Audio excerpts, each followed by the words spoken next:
Just read some interesting article, sort of interview transcript about the oxidative critique on Neatsfoot oil. Now, I've been using Neatsfoot oil for many years because apparently that's what people in the business were using.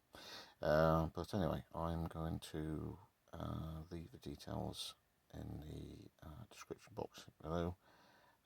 Just as a reference point, but as from now I'm going to be trialing a new thing I've just heard about called Lexol, which is a more appropriate reconditioning, retanning element sort of thing, based on brains. Because as you know, if you were going to tan a rabbit, it generally works out that a rabbit's brain is the right amount of size for you to mush into water and tan the hide. So the bigger the animal, the bigger the brain. The oils and the fats that are in the brain basically tan the leather.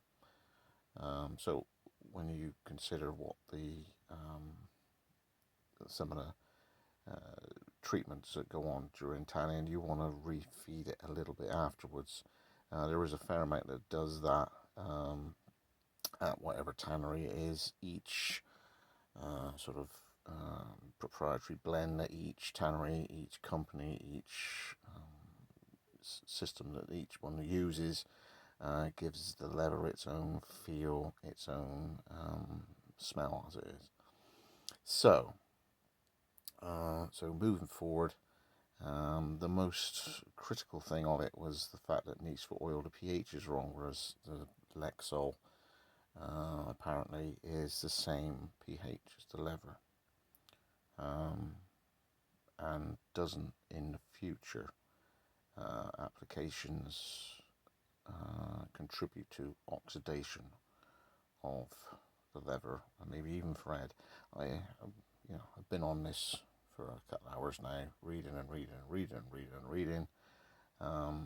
But even saddle soap is criticised in a way due to its alkalinity.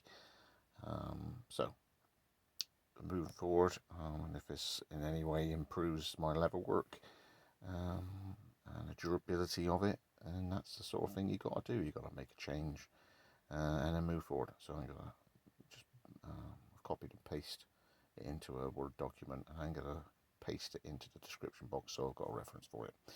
But moving forward with something called Lexol, whatever. Next time again, Scott Wessex, please.